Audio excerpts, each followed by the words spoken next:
Good morning, everybody. It's Wendy again. I'm just coming in because I have a little bit of a free time. So I just wanted to share some random thoughts, just random stuff that I have been thinking about since I've been here, and then some of the questions that you all have been asking. Since some of the questions that you have been asking, I can answer them for everybody. Now, mind you, these are my unsolicited 2 cents. Ain't nobody asked me for my opinion. I'm just offering some of my observations about things. Today is Independence Day, the 60th Independence Day from Britain for Sierra Leone. So it's a big celebration here. Of course, COVID has changed things.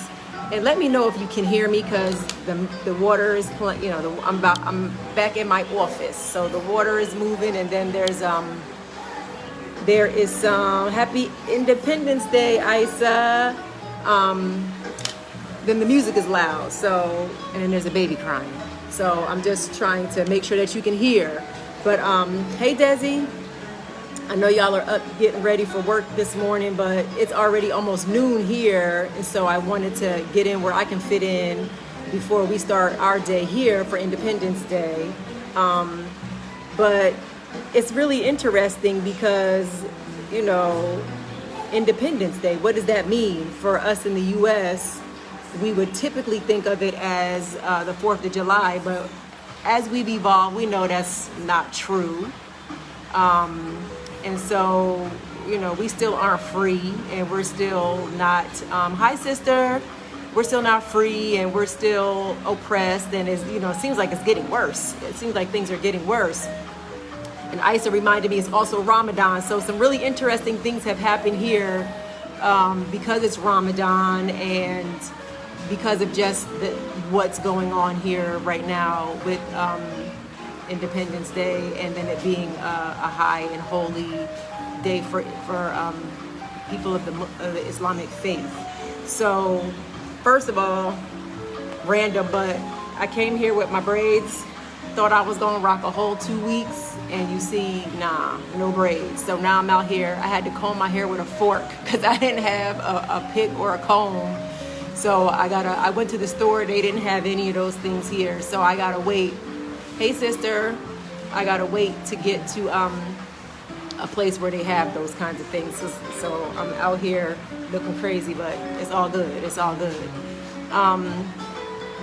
Yesterday we went to get our passports at immigration. We were in that building for like 6 to 7 hours.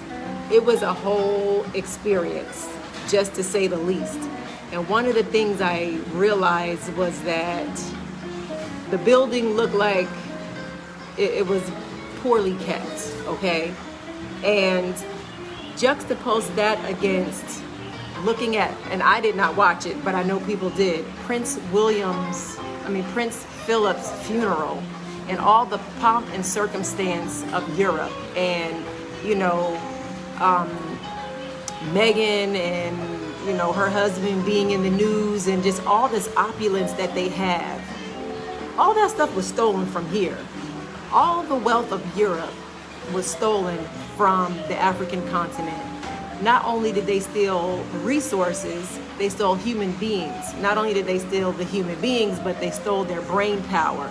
So as I was walking and being in this building with no air conditioner, with, it hasn't been kept well for 7 hours, I was getting angry, because I was just like, people shout out and big up the Crown. They got TV shows about them and all that. All their stuff is stolen. The reason why they are able to have all that opulence and beauty and gold and diamonds and all that crap is because it was stolen from here. And so that's something to consider. That's something that we don't talk about. They just didn't get that. They stole that. And they're really not trying to give it back. They're really not trying to give it back. So that's just one thing. And, these are all, like I'm saying, this is my opinion, but you can Google it for yourself. These are just things that I think about when I'm here. I mean, I enjoy being in a nice hotel. I enjoy being by the pool.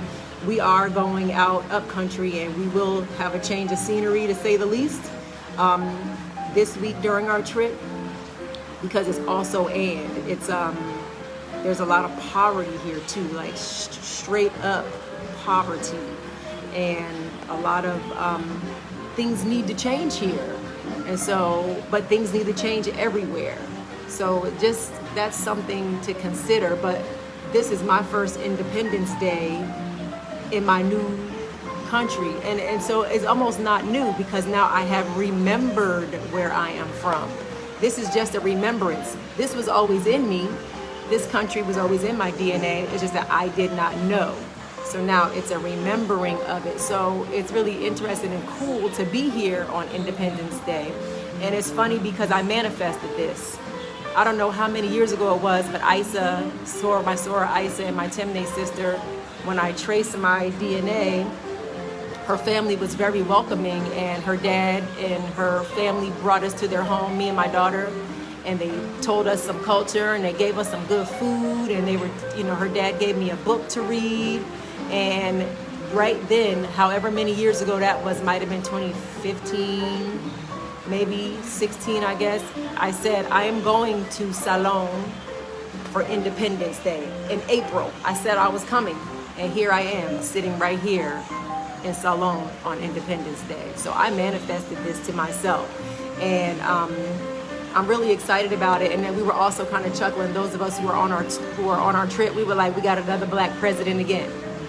Now, now everybody has an opinion about a president, so we're not going to talk about those specifics. I'm just saying it was just funny to say that, and it was just really cool to go, hey Beverly, hey Sora Beverly.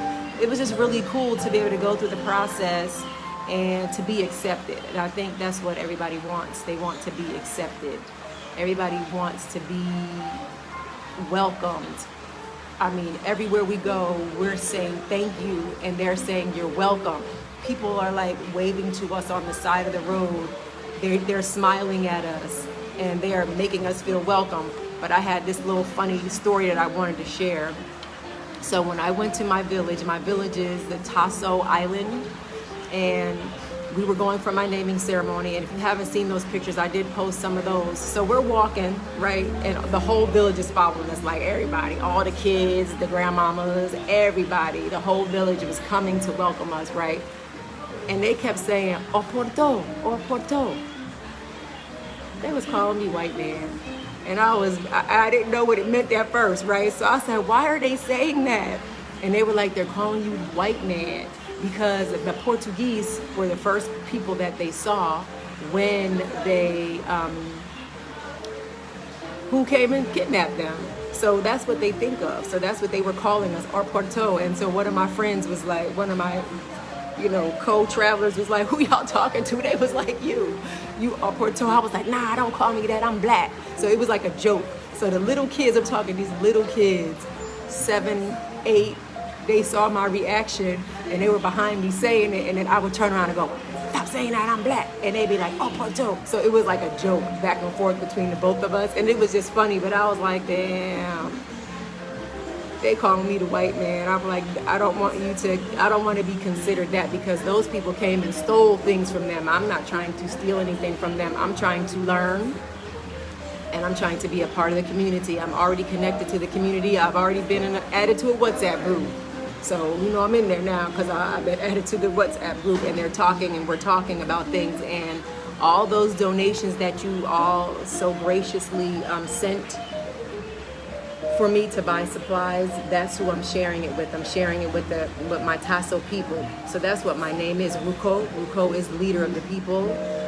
Carbo is the family name. So there's a family, the Carbo family that live there, and then Tasso is the village where, the family is from. So I thought that was funny. Hi, Malcolm's mom. Good to see you here. I know everybody's getting ready for work this morning, or just getting ready to walk into your office virtually so you can get online. But I wanted to just pop in and share. I had a few questions about, am I going to repatriate fully? No. I'm going to go to both. Like, I don't want to be hindered by any borders. Like I believe that I'm a citizen of the world. I'm a citizen of the world. I don't have to just be from Jersey. I don't just have to be in DC. I don't just have to be in North America. I don't just have to be in Africa. I'm galactic. I'm worldwide. That's why I have that name. I name myself. You say who you are, and I say I am worldwide when I'm all over the world, and I belong all over the world. You just need, in the physical realm, you just need some papers to be able to move around the world. So it'll be nice to have another passport to be able to move around, but I'm everywhere. And it's funny because at Virginia State, when we were young, Deltas and Omegas, they used to say, who's the outest bruh, who's the most galactic? And that's where I got that from. Even the name of my publishing company for my book is The Galactic Goddess, because that's how I see myself. And you can see yourself that way too. I never felt confined. I always am a butterfly, and I always like to just travel and explore, and that's part of my nature as a Scorpio. The Scorpio is the most inquisitive sign of all the signs. They are the investigator. My mom says I'm nosy, and for those of you who grew up in the New York, New Jersey area, you remember Sue Simmons? My mom calls me Sue Simmons, but there we are. So that's what I think. I'm going to be here. I'm going to be there. I'm going to be everywhere. So that's what I'm going to do with my citizenship here, and it will allow me to move around the continent, easier with my Sierra Leonean passport. But that was really it. Those are the things I wanted to share. One, the little joke with the kids calling me Arporto, because I was like, listen, pipsqueak, cut it out. And then the second one was about the opulence that is in Europe. Don't get caught up in that. Don't get caught up in that. That belongs here. That belongs to the people. They stole that. And many letters and many inquiries and attempts to try to get that back from European countries, to get the relics back, to get the monuments back, to get those things back that you see in European hotels when you go visit those places, that belongs here. They have still refused in many cases to give things back. So that's another time, that's another conversation for another time, and that's for your own research. But again, it's my first Independence Day. Happy Independence Day to me. And that independence is in a lot of things. It's emotional, it's spiritual, it's mental, it's physical. I say I'm free. So I'm free in a lot of ways. I am the true butterfly. So I wanted to thank you for joining. If you have any other questions, please post them, and then I'll come in when I can to answer any of the questions. But yeah, Beverly, them kids are funny. And they were like looking at me in my face like, you. Like, we were like, who you talking to? They was like, you. It was like, oh, okay. But they were cute, and they were loving, and they just wanted to touch and sit next to us and lean on us and all types of stuff. So it was just really cute. All right, y'all, have a beautiful day at work. We are heading to just explore today. There are some celebrations, I'm sure, going on here that we'll participate in later. But everybody stay safe and be well. Okay, y'all, peace.